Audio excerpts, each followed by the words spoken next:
Pastor Colin began a series on unlikely heroes, and today we study the journey of Ruth.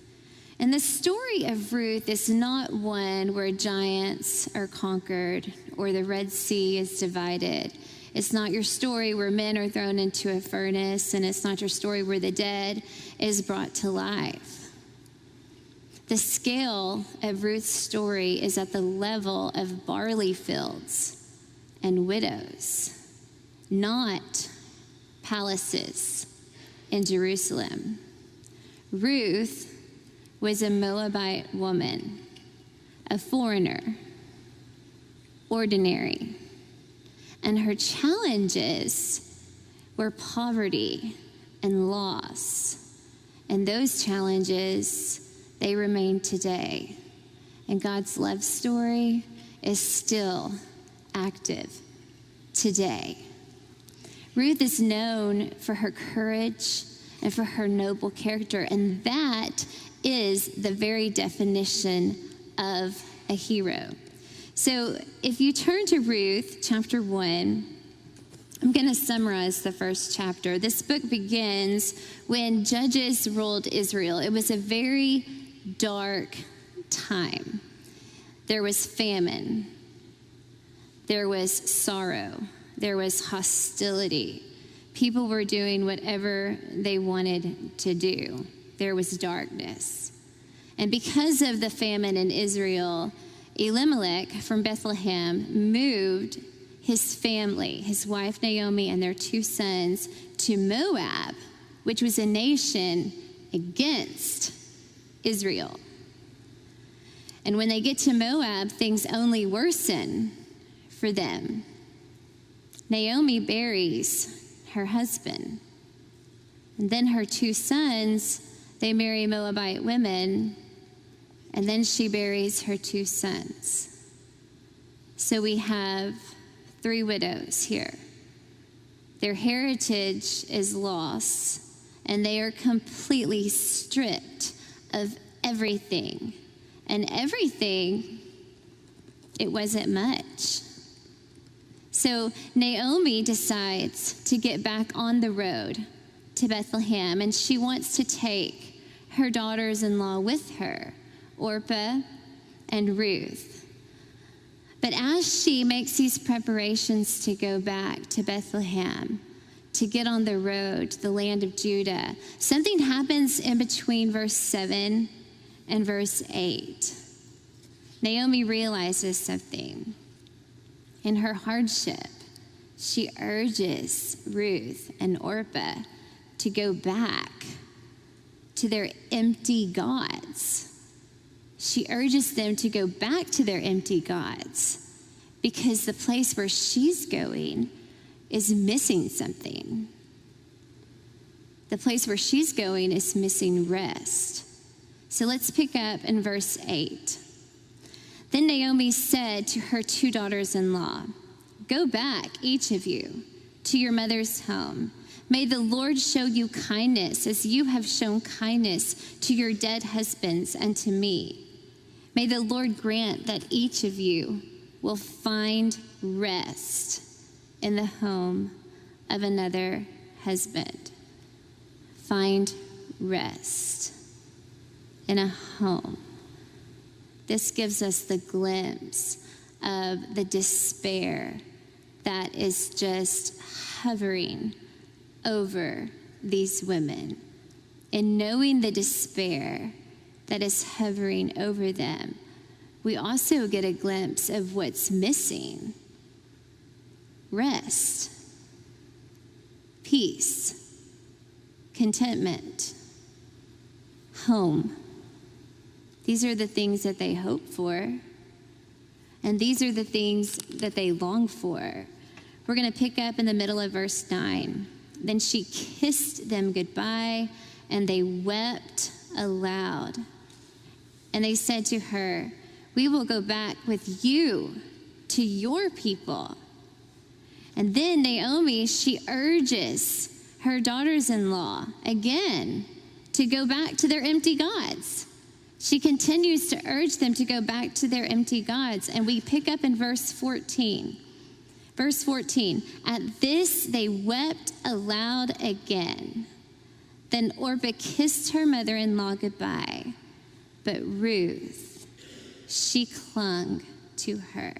In this beautiful, heart-wrenching moment, we see more loss. We see more pain. We see more hopelessness. They wept aloud. You know, my eyes will tear up sometimes. And sometimes things might have me sad enough that tears will roll down my cheeks. But there have been just a very few times in my adult life where I have wept aloud. And those are times that I don't like to think about because that's pain and that's anguish. And here we have 3 grown women, and they wept aloud. So Orpah let go as she was advised to do, and it was a hard goodbye. Verse 15, look, said Naomi, your sister-in-law, she's going back to her people and her gods. Go back with her. Verse 16, but Ruth replied, don't urge me to leave you or to turn back from you. Where you go, I will go. And where you stay, I will stay. Your people will be my people, and your God, my God. Where you die, I will die, and there I will be buried. May the Lord deal with me, be it ever so severely, if even death separates you and me. When Naomi realized that Ruth was determined to go with her, she stopped urging her. As Ruth clings to Naomi in this passage, Ruth clings to God. Your God will be my God. She places her faith in this moment in our God. She leaves her gods and she completely surrenders to the one true God. It was a reckless abandonment out of a beautiful, radical obedience. She was bold and she was courageous as she placed her faith in God. She needed something to cling to in her suffering. And God said, cling to me. Cling to me. And what if she didn't? What if she didn't cling? What if she didn't cling to Naomi? And what if she didn't cling to God? Then she wouldn't be a part of God's story. We wouldn't know of Ruth today, right? God would have chosen someone else to fulfill his plan. But Ruth, in all of her suffering, she chooses perseverance and she keeps going. She clings. Let's move on to verse 19. We will find a shift in the attitude of Ruth to the attitude of Naomi. Verse 19, so the 2 women went on until they came to Bethlehem. And when they arrived in Bethlehem, the whole town was stirred because of them. And the women exclaimed, can this be Naomi? Don't call me Naomi, she told them. Call me Mara, because the Almighty has made my life very bitter. So Naomi had been gone from Bethlehem for 10 years. And so these women who love her I'm expecting, excited to see her. That's how I would be to see my girlfriend that I haven't seen in 10 years. It would be giddy and it would be full of joy and it would be a run and hug kind of moment. But immediately when they see her, they can get a glimpse of where she is in her grief. And she's not there. She's not joyful. She's bitter. And she owns that. She owns that. You know, when someone is grieving, we proceed with caution. We approach them slowly. because we really never know where they are in their grief.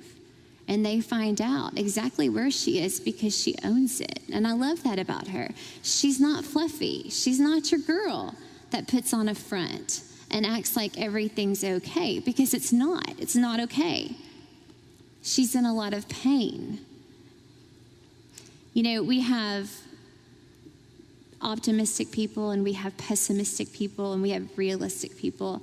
I am more of an optimistic person. And so when something happens, I'm typically thinking, oh, well, you know, maybe this will happen and it'll all be okay. Or at least this didn't happen. Could have been worse, right? And that's good. That's great to have that perspective. But in having that perspective, it also makes me very gullible. And it makes me very naive. And Naomi, she is not. She's not gullible and she's not naive. She's skeptical. And she doubts. And I'm drawn to her. I'm drawn to the Naomis in this world. Because the Naomis, I have to earn their trust. I'm drawn to them because I want to earn their trust. Her name, Naomi, it means pleasant. But she doesn't feel pleasant. She doesn't want to be called pleasant. She wants to be called Mara, and that means bitter. And have you noticed in the book of Ruth, she's never referred to as Mara. She's only referred to as Naomi. No one ever called her Mara. This was a name change request by Naomi herself, and it was not honored by God. And you know, God changes names in the Bible. Abram became Abraham, which means a father of a great multitude. Sarai became Sarah, which means princess of a great multitude. Jacob became Israel, which means one who struggled with God, because the night before he wrestled with God, right? In the New Testament, Simon became Peter. That means rock. And Saul, who was full of hatred and hostility and anger, he became Paul, which means humble and little. More of you, God, less of me. God changes names to change the purpose. He changes names to change your identity. He changes names to change your role. When I was 12 years old, July 12th, 1992, I was in a tabernacle in Lone Star, Texas at a camp. And the pastor was preaching, and I was hanging on to every word he said. And it came time for the invitation, and I didn't think twice. I didn't contemplate. I stood to my feet, and tears rolled down my face because God was calling me. And I walked down this red dirt path in this hot, hot tabernacle, and I gave my life to Jesus, and I became an heir to the King.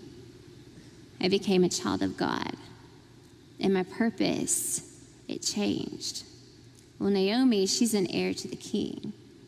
She's a child of God, and God says to her, I won't allow you to be that. I won't allow you to be bitter.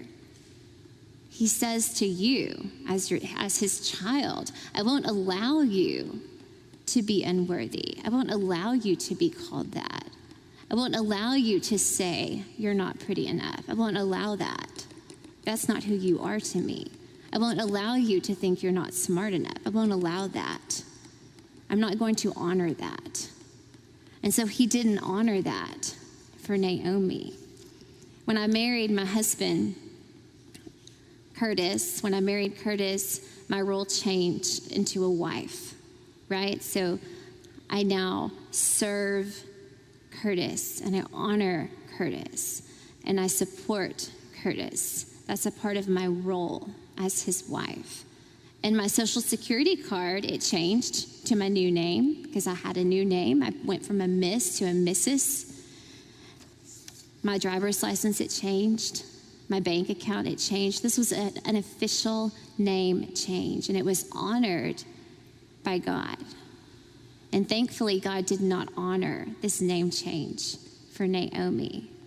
Thankfully, he did not honor that because he had more in store for her. And if Naomi got what she asked for here, then she would have lived up, perhaps, to her requested name. And she would have missed out on God's purpose for her. And God's purpose for her was not bitterness. In verse 21, Naomi explains her bitterness. She says, I went away full, but the Lord has brought me back empty. Why call me Naomi? The Lord has afflicted me. The Almighty has brought misfortune upon me. And there's the irony. Naomi tells them, the Lord has brought me home empty, yet, read in the very next verse, verse 22, so Naomi returned from Moab, accompanied by Ruth. So the Lord did not bring her back empty. Just like the Israelites had enough manna, the Lord gave Naomi Ruth, and Ruth was enough. She was just enough. And if you've read the book of Ruth, you want to say, oh, just wait. Just hold on. It's going to get better. Just have that hope, right? Because we can see that. But Naomi, she can't see that. All she can see is that pain. All she can see is that suffering and that hardship. That's all she can see. And meanwhile, we know that God, he's working over here on this, and he's working over here on this, and he's working over here on this, because he's going to bring it all together, right? For this beautiful story to fulfill his plan and his purpose. But she can't see that. She can't feel that. She has no hope. And yet, there is hope. Because look at how verse 22 finishes. They arrive just in time for the barley harvest. Just in time. God had arranged all of this so that they would have exactly what they need, exactly when they needed it. And in the next chapter, we see that Ruth immediately goes to work in the barley fields. We get a glance at Ruth's character. She's not the optimistic one. She's not the pessimistic one. She's the realistic one. She's not going to sit in that boat of pain. She's not staying in the past. That's not what a realist does. She's aware of all that she's been through, but she's getting out of the boat because there's work to be done. And she has a very strong work ethic. And she's taking care of the matter at hand. A realist is someone who tends to view or present things as they really are the moment in time. They don't worry about what was, and they don't think about what could be. They're taking care of this right here in the moment. So she goes on to glean, which basically means she's going to the dumpster. She's going to the dumpster to pick up whatever she can find. To glean in the fields means that she was not even a worker. She was behind the workers, picking up their scraps. To glean in the fields was to publicly proclaim your poverty. It was just declaring your poverty and your helplessness for all. And it was humiliating, but she did it because she had a strong work ethic and because she felt it was a priority to tend to and to care for her mother-in-law, who she was loyal to. And we see more of Ruth's character in this pursuit. Solomon describes the virtuous woman in Proverbs 31, verse 17, describes a woman of noble character. She sets about her work vigorously. Her arms are strong for the task. And this is Ruth, a woman of noble character. She sets about her work vigorously, and her arms are strong for the task. And God, he blesses those that work vigorously. Moses was caring for Jethro's sheep. Gideon was threshing wheat. David was a shepherd boy. Peter, Andrew, James, and John, they were working in their boats. God honored those that work hard. He still honors those that work hard, not the lazy. And we may question that. We may question that sometimes, that maybe we feel that he's not honoring our work, or maybe we feel that he's not honoring that work ethic. But remember, he's doing all of these other things in the corners and in the crevices that we can't see. And our work, it does not go unnoticed. Work hard and become a leader. Be lazy and never succeed. Proverbs 12:24. Colossians 3:23. Work willingly at whatever you do, as if working for the Lord and not for men. You can't steer a car if the gear is in neutral. I'm learning that as a parent, right? 5 kids, you can't steer a car if the gear is in neutral. Sometimes, a lot of times, I want to shift my gear to neutral, especially at home where you kick off your shoes, right? But God didn't call me to shift my gear to neutral. He called me to do his work, and that begins in my home. He called me to be present. He called me to be proactive. He called me to be invested. He called me to do his work. He called Ruth to do his work. She was invested in Naomi. She was invested in taking care of her. And she never gave up hope. And she never shifted to neutral. She persevered. And it's this very perseverance, her willingness to keep going, to do the very next thing that the Lord had for her to do. It's through that she ends up gleaning in the field of the man named Boaz.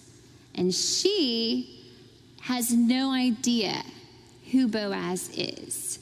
In verse 3, we read the words, "As it turned out, she was working in the field of Boaz." As it turned out, she was working in the field of Boaz, who was from the clan of Elimelech. But this was no coincidence, right? He's a relative to Elimelech. He could be her redeemer. She has no idea. So while gleaning in the field, Boaz, whose name means mighty, he's a wealthy man. He owns the field. She just happens to be in his field. And he walks out to the field and he immediately sees Ruth. And he says, "Who is that?" And then he says, "Whose is that? Who does she belong to?"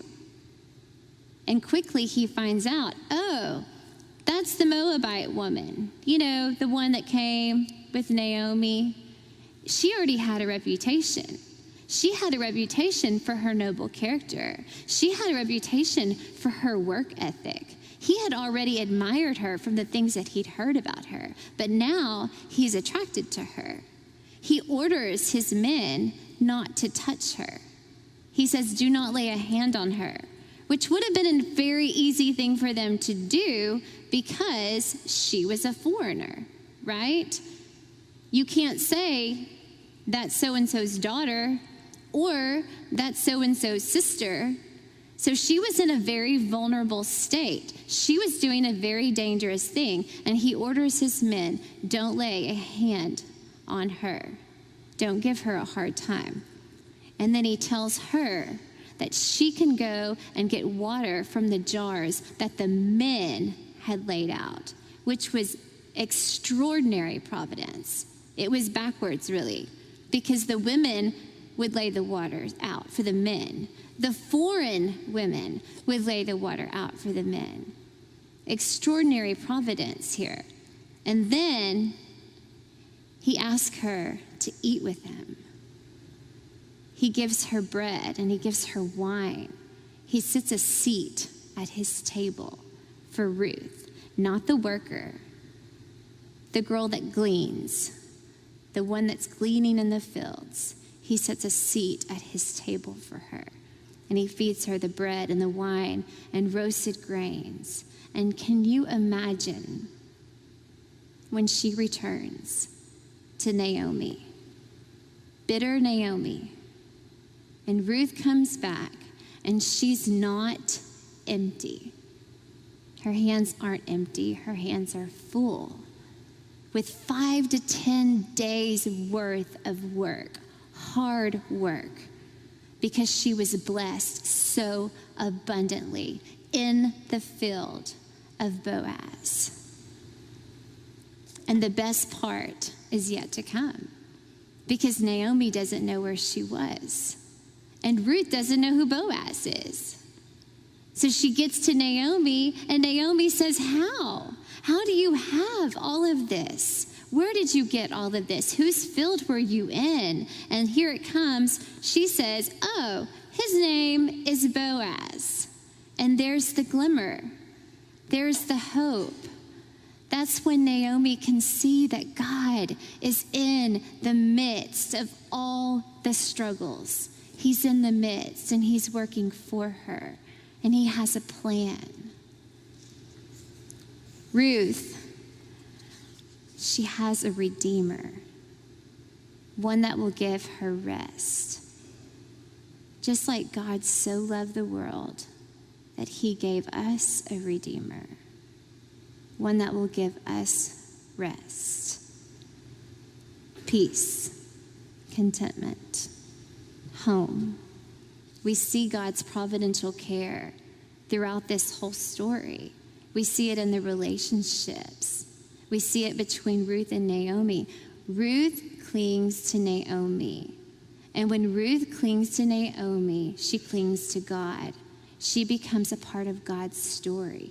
She becomes a part of God's family. Her identity is changed. And when Ruth clings to Naomi, Naomi is not empty.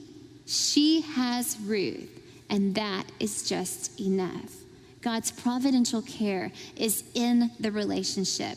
His providential care is in the timing. The barley harvest, it began in mid-April. The wheat harvest began in mid-June, and they arrived just in time. It's not a coincidence.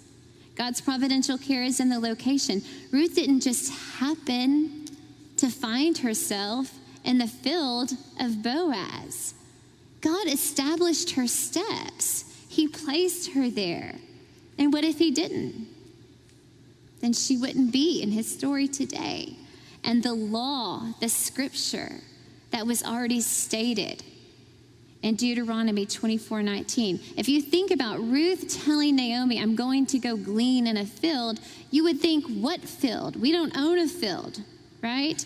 But in Deuteronomy 24:19, there was already a law in place. When you are harvesting your crops and forget to bring in a bundle of grain from your field, don't go back to get it.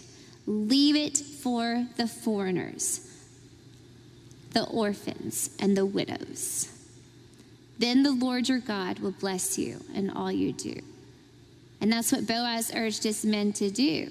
He even told them to just throw down stalks and let her glean and pick up all that she could. God's providence and care for us is the thing that gives us hope in our suffering.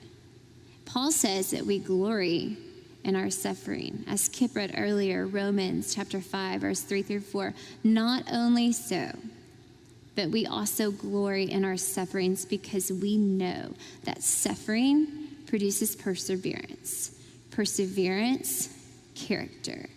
And character, hope.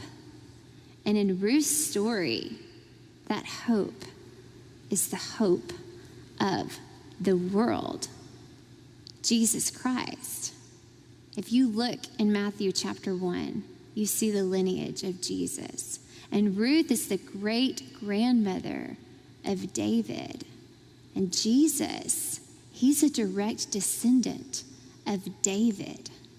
And as a woman, unpacking the story of another woman, when I read Matthew chapter 1, I see 41 men listed as ancestors, but I see 5 women, and Ruth is one of those women.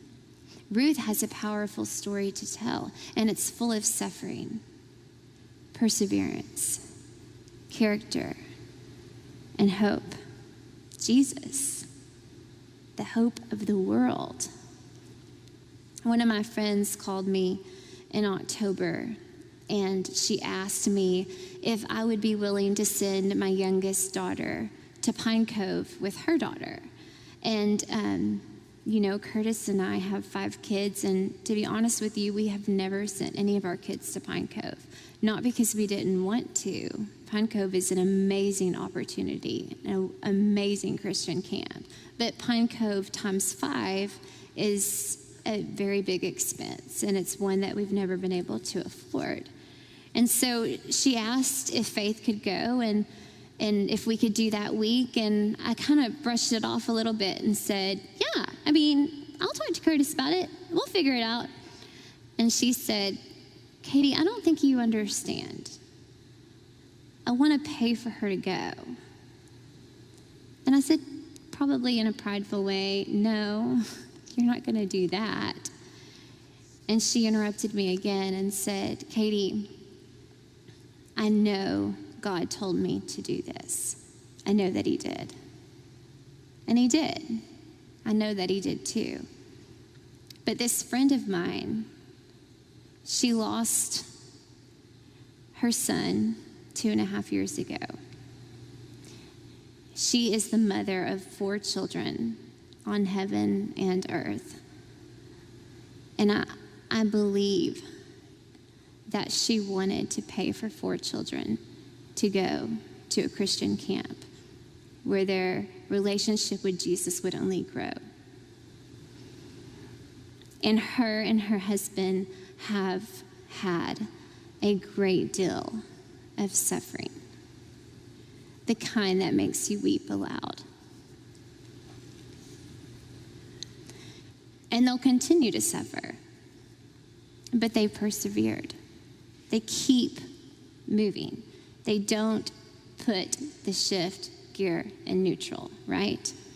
They keep moving forward, and their eyes are fixed on Jesus in the way that they parent, and in the way that they minister to others, and the way that they serve our community. And they just released balloons actually in Colorado this week to tell the story of their son. And they do this every year, and every year balloons go all over the United States. And they have this map in their home from people who've sent them letters and who've called them and said that, hey, we heard your story and we've seen your testimony. And the glory goes to God, right? And through that perseverance, their character has only enhanced, it's magnified. She was already a woman of compassion, but that compassion is magnified in her. She was already strong, but that strength is magnified. And the hope, because of the gospel of Jesus Christ, they cling to the hope and the promise that they will again hold their son one day. Just like Ruth, we too have a Redeemer. And in suffering, we keep moving. We don't stick in neutral. Boaz, he urges Ruth to stay in his field, because in his field, there's provision. And in his field, there's protection. But not in the other fields. In the other fields, there's danger. And don't you know that God is urging us to stay in his field where there's provision and where there's protection, because danger lies in the other fields? And his plan and his purpose for us, it can only be fulfilled if we are staying in his field and doing his work. Boaz had a seat at his table just for Ruth. And God, he sits a seat at his table just for you. And his table it offers rest, home, contentment, and peace. So the question is, who will you cling to? Let's pray. Father, there is so much hurt and so much pain and so much anguish and so much suffering in our world, in our church even, in our families. And God, you know our hearts. And we are so thankful that you gave us Jesus. We are so thankful that you call us to be in your field. We are so thankful that you give us an identity in you. And you say, I'm not going to let you do that. I'm not going to let you be that because I have more for you. Father, I pray that we can put our eyes on you. And we can fix our eyes on the work that you've set before us to do. We cling to you, God.